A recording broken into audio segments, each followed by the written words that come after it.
last time's tutorial, we made this fire pit. In this tutorial, what I've done is re-centralize my 3D cursor, and we're going to use this by using the gridding system in Blender to help us model our well. So first of all, let's just hide everything by selecting all, and we're just going to hide. I'm going to re-centralize on our cursor by holding the shift key down, just so we're looking like this. Press the 1 key and we can actually just re-centralize it by holding shift down. So we've got our scene centralized, and what we're going to do is add a simple cube. Pressing the 1 key to look from the front, add a mesh and add a cube. So I'm adding a simple cube here, and this is going to be the basis of our well. So tab key, and what I'm going to do is just add a quick bevel to this, just something like that. And then I'm just going to subdivide this 2 times. So I've just subdivided that, and what we'll do now is we're going to make a copy of our cube by pressing Shift and D. As you saw, I went back out of edit mode by pressing the tab key, and G and X. I'm just going to move this up to here, and I'm just going to scale this down to make a thin block, and then just move it so it just kisses the other one. And then Shift and D just to duplicate again. I'm going to make a slightly wider block by scaling on the X, and G and X just to move that so it just kisses onto our other block. So as you can see, we've got 3 blocks there, and what we can do now is join them together by selecting them all, our box select, and just joining them together. I'm going to go into edit mode now, because what I'm going to do is distort my cubes slightly just to make them look like stones before we even start. Let's just go into proportional editing. We're in edit mode. I press the tab key to get there, and what we can do is grab points on our cube, and with proportional editing we can distort things just to give our cube or cubes some slight distortion, just so they become our rocks. Nice to have a bit at the back, and I'm just pulling and pushing just to give them that bit of distortion to start with. Maybe gone a bit far with that one, so I'll just move it back. So that one's going up too straight, so I'm just going to take that in slightly, and maybe take this corner down slightly. And all we're trying to do is just get a rough rocky shape on our scene. I'm just going to shade smooth this. So that's the basis of our blocks for our well. So Shift and D will duplicate these blocks, and G and X we can just move them to one side like this. Looking from the front by pressing the 1 key, and we can duplicate them again.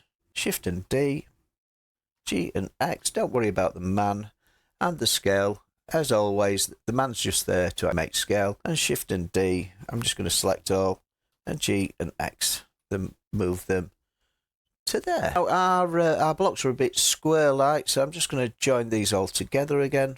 Got the filter on so I can't select the man, and I'm just going to scale this in the Y like that and make them a bit more block shape, Z.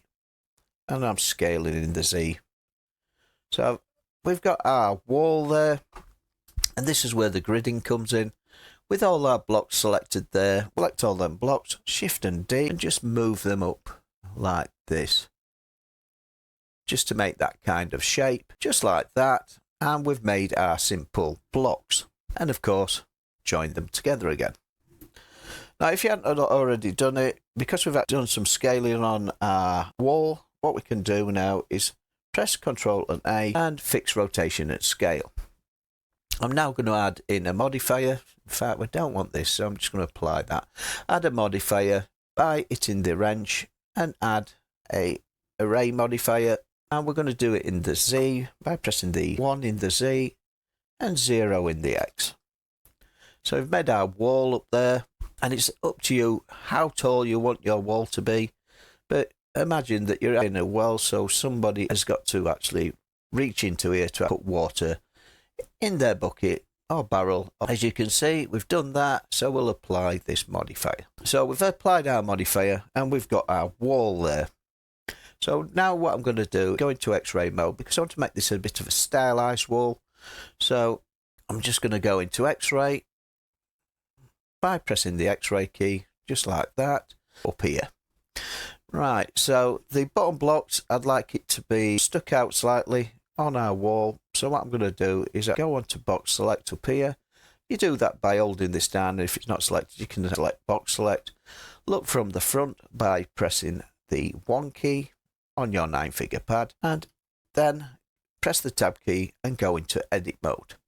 Now, because we're in X-ray mode, what we can do is select parts of our blocks, but it's selecting them on all sides. Press Ctrl and L, we'll select all, and then I can look from the side by pressing the 3 key.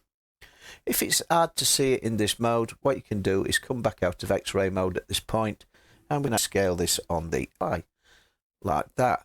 As you can see, proportional editing is still applied, so I'm just going to deselect that and scale on the Y. And I'm doing that, and I'm just going to move this along our Y and do that. So we've got a step so somebody can come up and get into our bucket. If we press the 3 key, I'm just going to add another stone to the top of this. As you can see, because we're not in X-ray mode, we've only selected the faces we can see. So remember, always go into X-ray mode before you do this operation. As you can see now, I've selected all the top blocks and press Ctrl and L. And what I'm going to do is duplicate this once again. So Shift and D will duplicate it. G and Z, because I want to make an actual coping stone along the top. So I'm just going to scale this in the Z just to make it narrow, like you sometimes see on a well. Come out of X-ray mode, and I'm just going to scale this on the Y, like that. And of course, press the 3 key just to look from the actual side, and I'm just going to move these all to one side. Press the tab key to go to edit mode, and you've got something like this. Now this top block is in the wrong place because it needs to be over 1, so we'll quickly do that now. Press the tab key to go in edit mode, and as you can see, if it's deselected, and what you can do is go into the X-ray mode and select this top block like that. Ctrl and L, and we can zoom in on here, and this is where we're using the gridding. As you can see, these line up with that one, so I'm just going to G and X just to move them over here. So that's it. We've about done out of X-ray mode, and now what we need to do, we've made our simple wall, and what we'd like to do is spin it round in a circle rather than having to make every single block in our scene. So what we can do is go into the actual wrench, and we're going to press the S and I to actually spell simple, and simple deform. There is other ways to add this, and what you have to do is find it in the list. As you can see, it's quite difficult to find where the actual one that you want is, and I believe simple deform is in the deform one, as you'd expect. But it's also a lot easier just to add this and search and just put SI, which will fetch up simple deform. As you can see, we've added simple deform, and you've got this thing, you've got twist.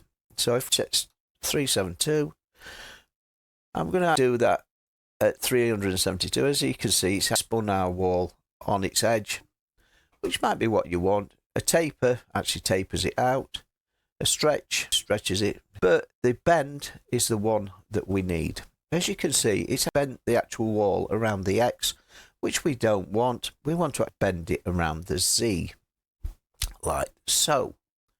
And as you can see, what we've got now, we've got a wall, but the actual step is going around the inside rather than the outside like we want. So if this happens, what you can do is put -372, or which then should scale it around the correct orientation. And as you can see, we've got our step there, and we've got the actual coping stone on the top, and then we can just apply. Now as you can see, things have lined up there, so I'm just Ctrl and Z just to fetch this back up, and you might have to increase this slightly or decrease it to actually make your gap disappear. As you can see, there's my gap, and there you are. So we've got our well, or the well shape, and what we can do now is apply this. Now, well, as you can see, our man there is tiny little man down the bottom, and our well is absolutely huge. So what we can do now is we've applied our modifier, and we can set origin to the center of the mass of the surface. Control A, just make sure rotation and scale's applied, and then we can scale this up in the Z. So we've got the shape of the well we want. Control A because we scaled it, and then we can scale it down. until we can put it near our man just to make it thingy. As you can see, our well is well over here, and the easy way to move it is go into the actual item, and we can re-centralize it on our 3D cursor just there. Press the 0 on the X, 0 on the Y. The height should be right, but it might not be. So then we look from our 1 key. As you can see, the red line is our origin line. The well is a bit too small now, so I'm just going to scale it up until it's proportional to our man. And I'm just going to G and Z just to move it down so it's on the origin line, and press Ctrl and A to apply rotation and scale. Press the full stop key to zoom in on our well. As you can see, all these are lining up. That one lines up with that one, which lines up with that one, which lines up with that one, which doesn't look very organic. So what we can do is, I'd like another step on the bottom of here as well. So I'm going into X-ray mode, press the tab key, and I'm just going to duplicate this block here. So Ctrl and L to select everything, Shift and D, G and Z, and I'm just going to scale this out and put another step in there. Out of X-ray mode, out of edit mode by pressing the tab key, and as you can see, we've got our step, but these two are lined up with each other, which doesn't look quite real. So go into the 1 key again, into edit mode by pressing the tab key. If it's not already selected, as we can do, we can press Ctrl, select it with box select while you're in X-ray mode, then press Ctrl and L. Then out of X-ray mode, just so it makes it easier to see these. So what we wanted to do is rotate these on the Z so they're not lined up. So I'm just going to put it to about there. Same with this one. That one's lined up with that one. So I'm just going to select this up here in X-ray mode again, of course. Otherwise we wouldn't be selecting our back faces, and Ctrl and L. Oops.